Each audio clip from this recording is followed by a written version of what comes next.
6 months of Taliban. Afghans safer, poorer, less hopeful. Afghanistan has undergone a dramatic transformation in half a year of Taliban rule. Kabul, Afghanistan. Afghanistan has undergone a dramatic transformation in half a year of Taliban rule. The country feels safer, less violent than it has in decades, but the once aid-fueled economy is barreling toward collapse.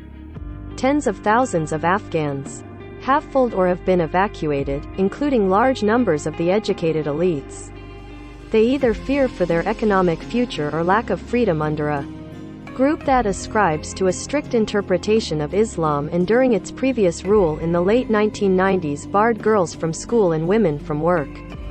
Tuesday marks 6 months since the Afghan capital of Kabul was ceded to the Taliban with the sudden and secret departure of the country's US-backed president. The takeover of Kabul had been preceded by a months-long Taliban military campaign to take control of provincial areas, many of which fell with hardly a fight. Today, the sight of armed Taliban fighters roaming the streets still jars and frightens residents.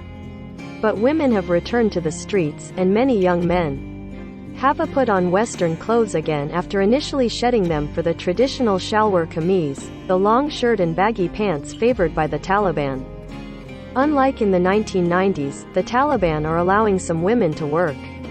Women are back in their jobs in the health and education ministries, as well as at Kabul International Airport, often next to men. But women are still waiting to return to work in other ministries. Thousands of jobs have been lost in the economic downward spiral, and women have been hit hardest.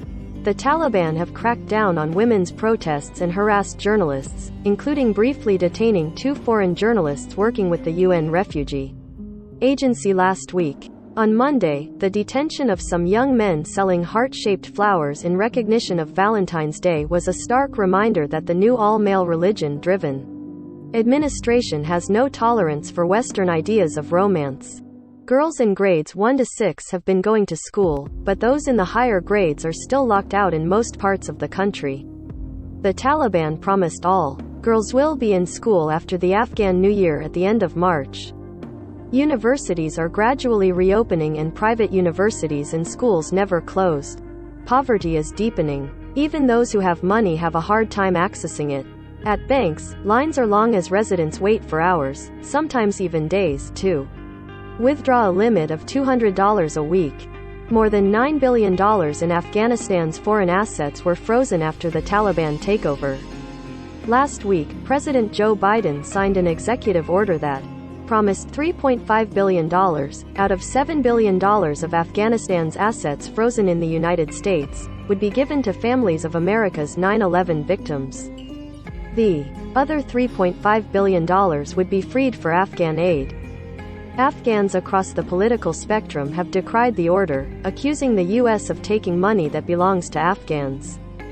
The Taliban have campaigned for international recognition of their all-male, all-Taliban government, but they are being pressed to create an inclusive administration and guarantee the rights of women and religious minorities. Graham Smith, a senior consultant for the International Crisis Group's Asia program, warned against using sanctions, saying that would backfire. Keeping economic pressure on the Taliban will not get rid of their regime, but a collapsing economy could lead to more people fleeing the country, sparking another migration crisis, he said.